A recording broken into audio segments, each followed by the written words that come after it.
Now in this session we are going to see how we can insert or how we can induce the electricity or static electricity into other substances.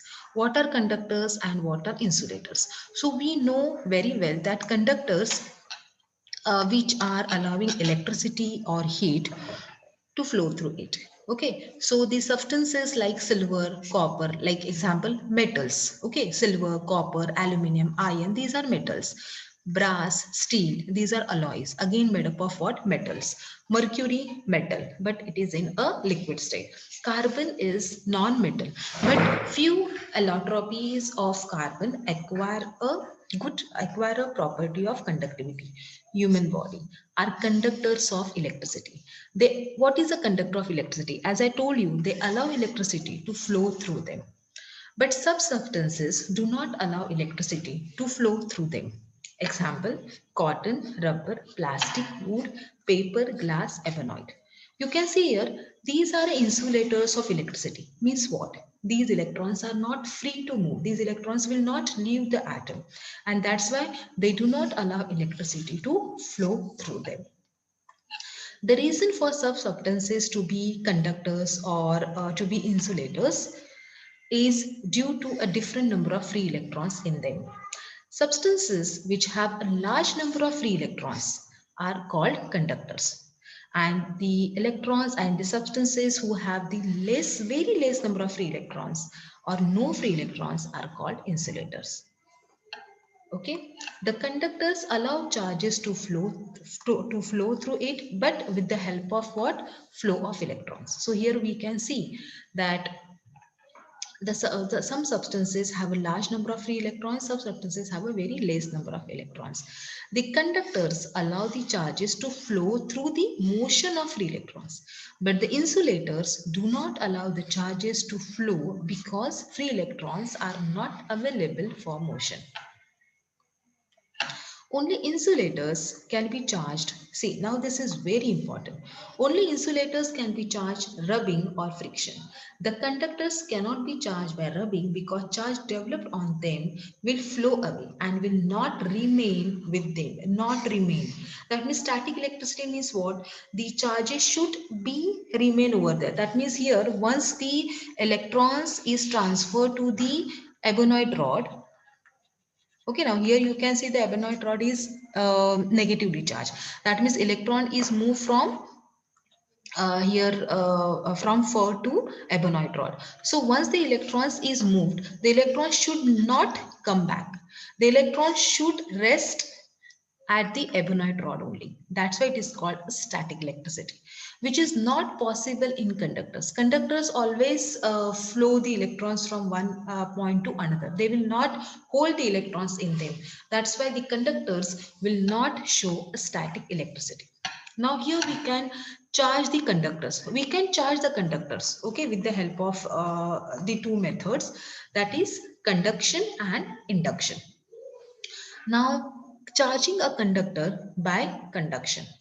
Now, here we can just read it. A conductor to be charged is touched with a charged body. So, whenever we have to charge the conductor by conduction process, then two objects should be in a contact with each other. And when we are producing charges in a conductor by induction method, the two objects are not in a contact with each other. We just bring them nearer to it but do not touch. Now let's see here. Now in this metal rod initially is not charged. So we can see here, now this is a metal rod. They have not given a different diagram. Now this metal rod is not charged. Means what? It is not charged means what? It is not charged means it has equal number of positive charge and negative charge. Four positive charges and four negative charges. And that's why they neutralize each other. Just for an example, I am taking four positive and four negative. So they neutralize each other. So they do not carry any charge. But when we bring this positively charged glass rod nearer to it. Now here we are bringing this positively charged nearer to it. Now positively charged body means what? means it has a less number of electrons. So you can see here I have drawn 1, 2, 3, 4, 5. 5 positive charges and 1, 2, 3, 3 electrons. That means it has extra positive charges, positive ions. Therefore, it is positively charged rod. It means when we are touching this rod with this, what will happen? It needs electrons because it is lacking of electrons. So what they will do? They will take the electrons from it. Now remember one thing, in the static electricity, only electrons will move from one place to another, not protons, not neutrons, because protons and neutrons are placed in the nucleus. They are held tightly, so they cannot leave the atom. Only electrons can leave. And which electrons? Valence electrons. So these electrons will leave the this metal rod A, and what will happen? You can see that these electrons will go. Okay, and what will happen after that? Again, this rod will have, the original rod will have a less number of electrons as compared to positive charges. Therefore, metal rod has become what? Metal rod A has become what? Positively charged. So it means initially metal rod was neutral, but when you are touching the positively charged glass rod, the electrons from this metal rod is transferred to it. So this metal is a lacking of electrons, which will acquire what? Positive charge. So in this method we have induced, or we have charged the metal rod A by touching the positively charged glass rod. This kind of method is called what? Charging the conductors by conduction. Okay. Next we will see here by induction method. Now here you can see in this diagram that we have taken again a metal rod A, which is charged less, because you can see here how many negative electrons are there? 6. How many electrons are there? Sorry, not negative. Electrons always carry negative charge. So how many electrons are there? 6. And how many positive ions are there? 6. So 6 electrons get neutralized by 6 protons. Okay, so now here we have brought glass rod B nearer to it, which is positively charged. So what will happen? Definitely, now see here, now I have just draw this diagram normal when the glass rod B is not nearer to it. So 1, 2, 3, 4, 5, 6. 1, 2, 3, 4, 5, 6. So when you are not bringing this positively charged glass rod nearer to it, glass rod A, you can see that positive ions and negative ions are arranged randomly. But when we are bringing this glass rod B nearer to it, now this is being a positively charged, definitely it will try to attract a negative ions towards it. So these ions get what you can say will get rearranged, and negatively charged electrons get closer to the glass rod B, not touching, we are not touching this, and positively charged ions get repelled. So you can see here all the electrons get accumulated over here, and all the positive ions are accumulated over here. Okay, have you understood this part? Now what we can do here, now we can do here that just a minute. Okay, now next part what we do, we have done this. Now next what we do, we just connect this metal rod A to earth with the help of metal wire, again conducting wire, due to which what will happen, now earth is also having electrons. Now as I told you, only electron can move from one place to another, you should not touch the positive ions at all. So electrons कहाँ से कहाँ move होगा, ये electrons तो जाएगा नहीं इस wire से, because these electrons are held, or are held due to a unlike force of attraction of this metal rod B. So ye electrons are held together, held tightly, because glass rod B is attracting it. So these protons are free, these metal ions are free, but they cannot move. So what will happen? The electrons from the earth will move towards this metal rod. and these electrons will enter, these extra electrons will enter into this rod. So what will happen? Already 6 electrons are there and 2 extra electrons. Just for an example, I am telling you 2 extra electrons have entered. So now it has 1, 2, 3, 4, 5, 6, 7, 8 electrons, while the metal ions are same 6.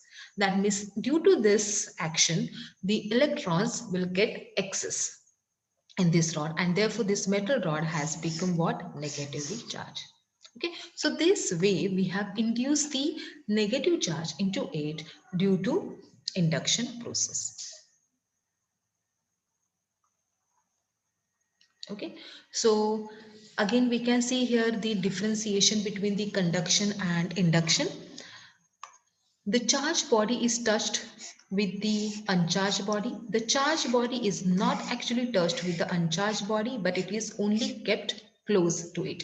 The charge is shared, so the amount of charge in the charged body reduces.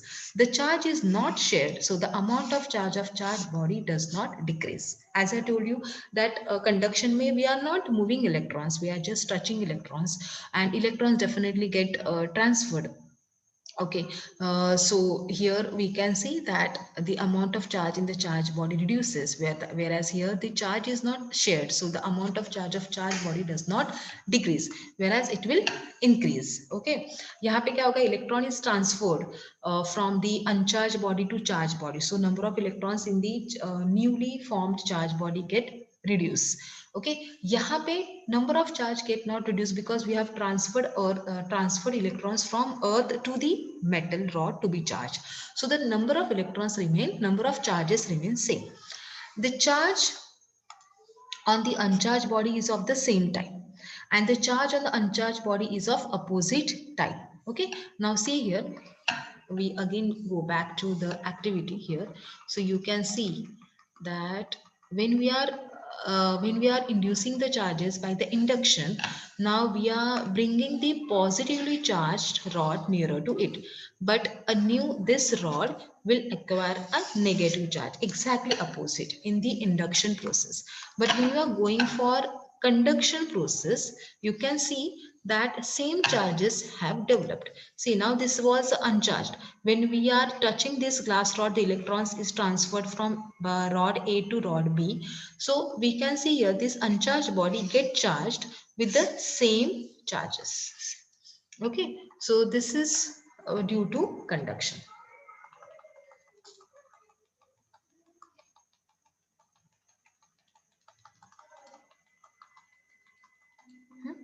So this is the point. The charge on the uncharged body is of same type as that of the charged body.